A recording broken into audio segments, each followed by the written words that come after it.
The exact moment my son embarrassed my entire toxic family was when he grabbed the mic at my sister's wedding. My son, Noah, is 9 years old, and he's autistic. He doesn't talk much in public, gets overwhelmed easily, and honestly, we don't go out a lot. So when my sister Emma invited us to her wedding, he was more excited than I've ever seen him. The night before, he was practicing his dance moves in the living room, telling me he wanted to show everyone. Then, my phone buzzed. It was my sister's mother-in-law. "Don't bring your son tomorrow. We don't want a scene at the wedding." I stared at the message, thinking it had to be a joke, but then another text came. "He'll ruin everything. Keep him at home." Before I could react, Noah climbed onto the couch next to me and saw it. He didn't say anything at first, just read it slowly, then looked at me and said, "Dad, I ruin things?" That hit me hard. I shook my head immediately. No, not even close. But he looked down and said quietly, "I practiced my dance. I wanted to show Aunt Emma." That was it for me. I held his shoulders and said, "We're going. No one decides where you belong."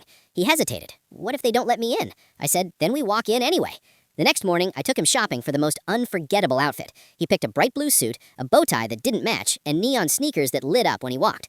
Then he found big, reflective sunglasses. "Do these make me look cool?" he asked. "The coolest person there," I said. By the time we were done, he was smiling again. Right before we left, my phone buzzed again. "If you show up, security will remove you." I ignored it. When we got to the venue, people were already watching us, judging. Noah grabbed my hand tighter. "Dad, I'm right here," I said. We walked in, and everything went quiet. Then Noah saw Emma across the room and ran. "Aunt Emma!" She turned and her face lit up. "Noah!" She hugged him tight. "You look amazing." He smiled. "I practiced a dance for you. I can't wait to see it," she said. That's when her mother-in-law rushed over. "I told you not to bring him." The room went tense.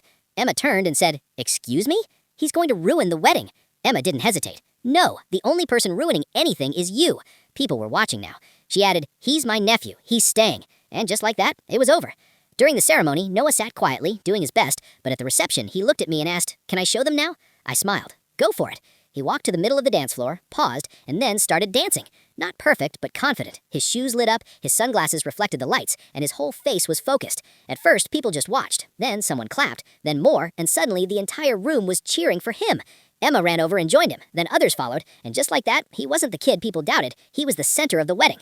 I looked over at the mother-in-law, and she was just sitting there, silent, embarrassed, completely ignored. Later that night, as we were leaving, Noah looked up at me and asked, "Did I ruin it?" I smiled and said, "No, you made it better." And for the first time that day, he believed it.